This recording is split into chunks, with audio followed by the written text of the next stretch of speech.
Assalamualaikum warahmatullahi wabarakatuh. Alhamdulillahilladzi khalaqas samawati wal ard wa ja'ala dzulumati ilan nur. Asyhadu an la ilaha illallah wa asyhadu anna sayyidana wa maulana Muhammad wa ala alihi wa sahbihi ajmain. Allahumma fassalli wa sallim ala sayyidina Muhammadin wa ala alihi wa sahbihi ajmain. Summa qala Allahu fil Qur'anil Karim. A'udzubillahi minasyaitonir rajim. Bismillahirrahmanirrahim. Ya ayyuhalladzina amanu taqullaha wabtagu ilaihil wasilah wajahidu fisabilihi la'allakum tuflihun. Shadaqallahul azim. Alhamdulillah, dengan rahmat dan karunia Allah kepada kita semua, sehingga dengan rahmat dan karunia beliau, semoga kita sama-sama dapat merasakan kudrat dan iradat serta pertolongan dan petunjuk Allah, agar kita senantiasa mendapatkan keridaan beliau di dalam kehidupan dunia sampai di alam akhirat nanti. Semoga kita di sisi Allah Subhanahu wa taala. Amin amin ya rabbal alamin. Seiring daripada demikian, kita pun tidak lupa mengucapkan salawat dan salam buat junjungan alam, yakninya Nabi besar Muhammad sallallahu alaihi wasallam. Allahumma shalli ala sayyidina Muhammad wa ala ali sayyidina Muhammad kama shallaita ala sayyidina Ibrahim wa ala ali sayyidina Ibrahim wa barik ala sayyidina Muhammad wa ala ali sayyidina Muhammad kama barakta ala sayyidina Ibrahim wa ala ali sayyidina Ibrahim fil alamin innaka Hamidum Majid. Hadirin para pemirsa yang dirahmati Allah, dengan ucapan salawat, semoga kita sama-sama dapat merasakan kehadiran Rasul dalam kehidupan, dengan mewujudkan nurani di dalam diri kita masing-masing. Satu-satunya buat mewujudkan nurani apabila kita selalu disadarkan dan diingatkan agar kita menemukan titik terang dalam kehidupan, agar jiwa kita, diri kita selamat daripada fitnah-fitnahnya dunia, selamatnya kita nanti daripada fitnah-fitnah di kemudian hari, untuk nak lebih terpeliharanya kita. Saya dasari pembicaraan saya saat sekarang ini berdasarkan ayat yang saya bacakan tadi. Setiap manusia, umumnya manusia di dalam hidup adalah mencari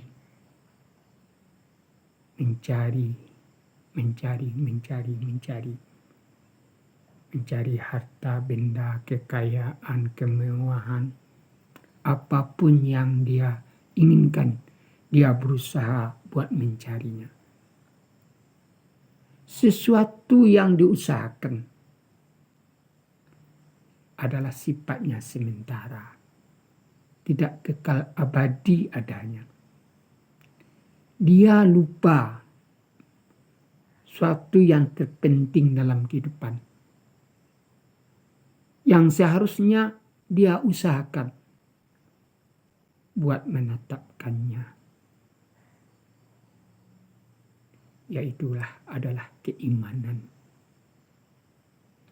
yang tak bisa diukur, yang tidak bisa dinilai dengan harta dan benda, kekayaan, emas dan perak, kedudukan dan jabatan.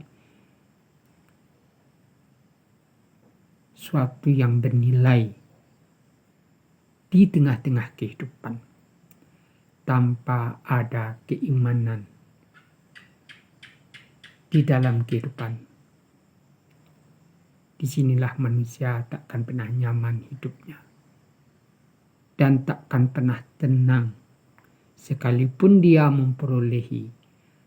mendapatkan apa yang dia mau, tapi dia takkan pernah tenang di dalam hidupnya. Dia kaya tapi miskin. Dia cukup tapi kurang. Dia sehat tapi sakit. Karena ada yang terabaikan, suatu yang terpenting, yang utama di dalam kehidupan. Disinilah kita pentingnya mencari, berusaha bagaimana buat mendapatkan keimanan, keyakinan yang sesungguhnya. Apabila keimanan, keyakinan sudah menempati di dalam kehidupan, baru menjadi orang yang beruntung hidupnya di dunia, menjadi orang yang beruntung hidupnya kelak di kemudian hari nanti. Disinilah Allah mengatakan, ya ayyuhalladzina amanu taqullah wabtaghu ilaihi wasilah wajahidu fisabilihi la'allakum tuflihun. Allah mengingatkan, kalau nak menjadi orang yang beriman, kita dituntut buat berusaha mendapatkannya, berusaha mencarinya, agar iman benar-benar menempati di dalam diri. Suatu pegangan hidup buat hidup dan mati. Kenapa demikian? Iman itu suatu yang terpenting, pokok di tengah-tengah kehidupan. Supaya tidak kosong dan hampa. Sebab kekosongan dan kehampaan inilah yang akan mendatangkan masalah di dalam kehidupan, yang mendatangkan masalah di dalam diri sendiri, dalam keadaan kosong dan hampa.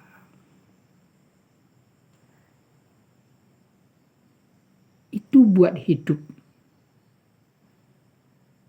Kalau tidak iman menempati di dalam kehidupan, hiduplah kita dalam keadaan kematian. Kita hidup tapi dalam keadaan kematian. Makanya iman yang sesungguhnya itulah yang kehidupan yang hakiki.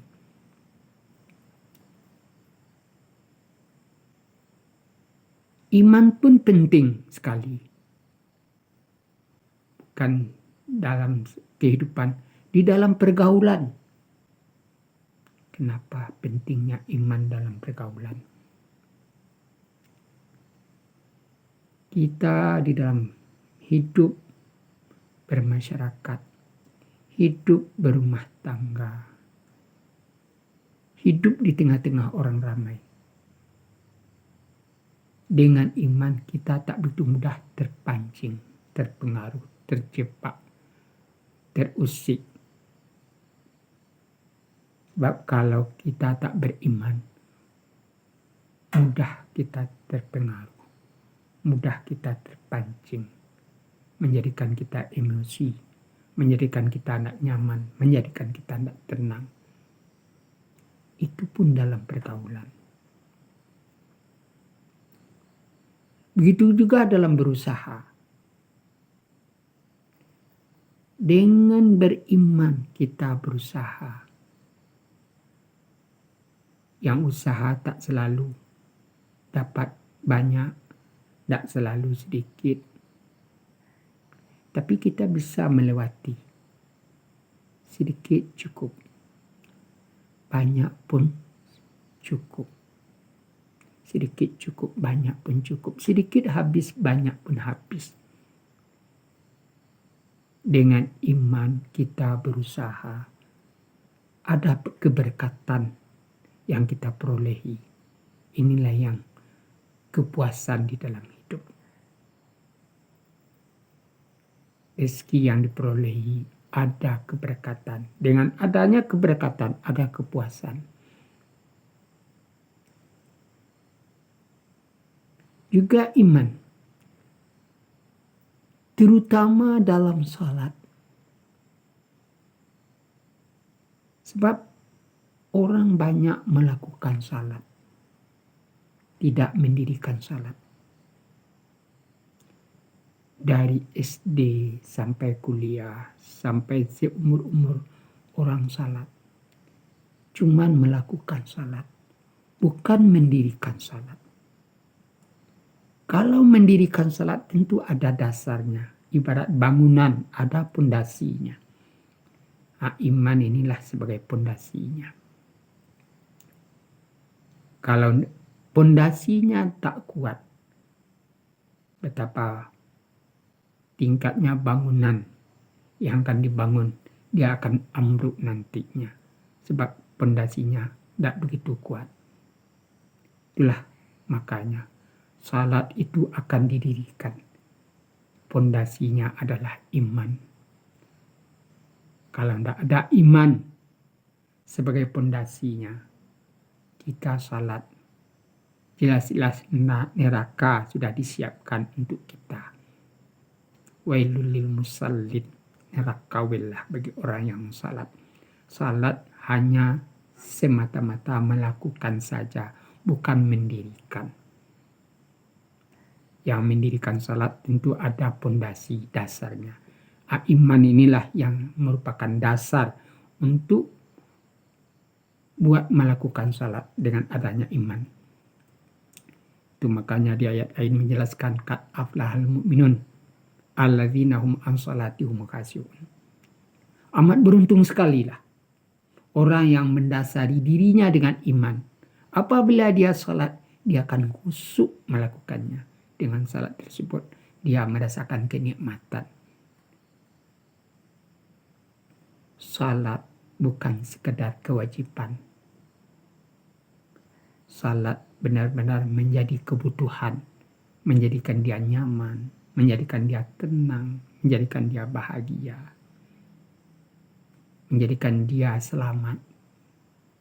Dengan salat itulah dia terhubungnya dirinya.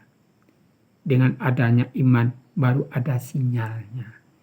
Jadi kalau kita salat tak didasari dengan iman, ibarat kita berhubungan dengan seseorang, tapi sinyalnya terputus. Akhirnya kita nak nyambung. Di iman itu merupakan sinyal connect, terhubungnya diri kita dalam salat. Itu buat salat. Yang lebih terpenting sekali buat mati. Mati itu tak dapat tidak akan terlaksana. Tak dilakukan lagi. Mati kan hidup akan menentang kematian.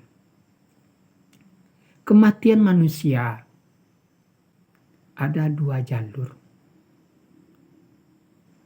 Mati yang dijemput, mati yang dipanggil.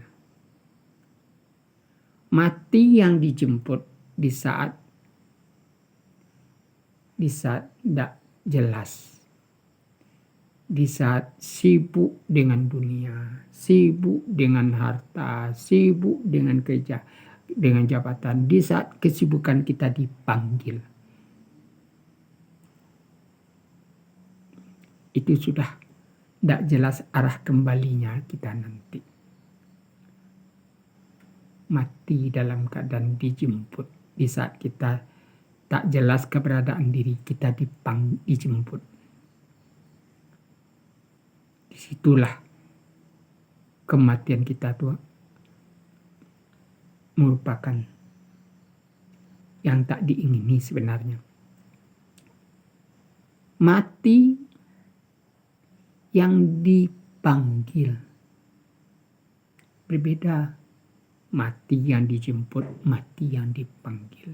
Mati yang dijemput dalam keadaan tidak jelas. Kita sudah dijemput.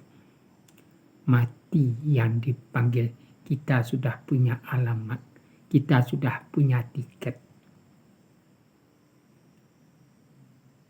Ibaratkan kita naik kendaraan. Kendaraan sedang berjalan.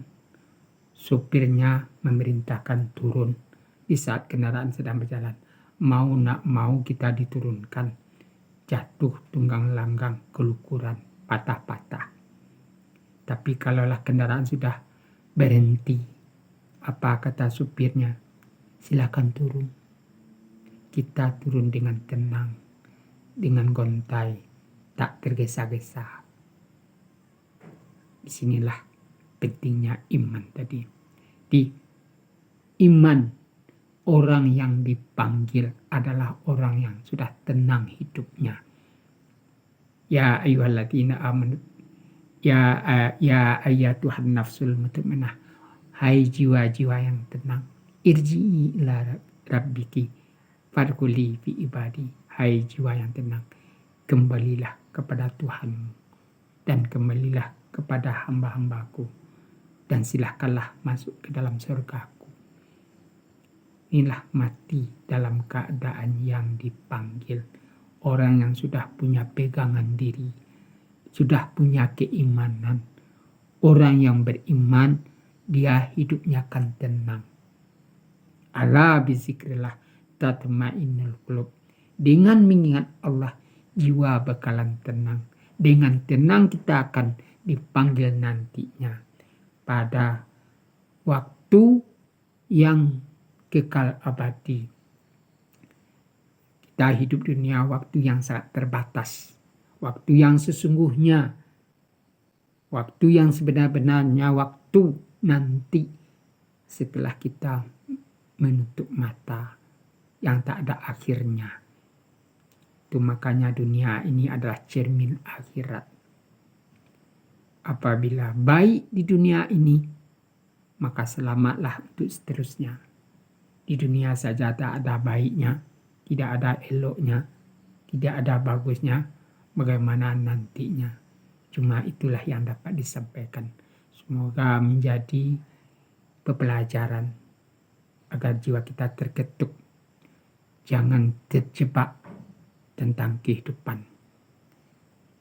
Di kehidupan ini adalah tipuan yang nyata. Tidak ada yang sesungguhnya. Ad-dunya kaddaun. Dunia ini adalah tipuan. Ma indakum yanfadu. Apa yang kamu perolehi, apa yang aku dapatkan, apa yang kamu dapatkan di dunia ini bakalan musnah, bakalan hancur. Tidak ada yang kekal abadi buat selama-lamanya. Tapi apa yang kamu dapat, apa yang kamu perolehi, apa yang kamu amalkan, apa yang kamu tetapkan di dalam kehidupan, di dalam dirimu sendiri, kalaulah iman yang kamu perolehi, ma indallah bakin. Kalaulah iman, kalaulah sudah berada di sisi Allah, inilah yang berkekalan di dunia sampai akhirat. Inilah yang akan diusahakan. Inilah yang akan dicari. Suatu iman, suatu yang terpenting, suatu yang berharga, suatu yang bernilai dari segala-galanya. Mengantarkan diri kita keselamatan di dunia dan mengantarkan keselamatan esok di kemudian hari nanti. Di sisi Allah jiwa berada. Fattabiru ya ulil absar la'allakum turhamun.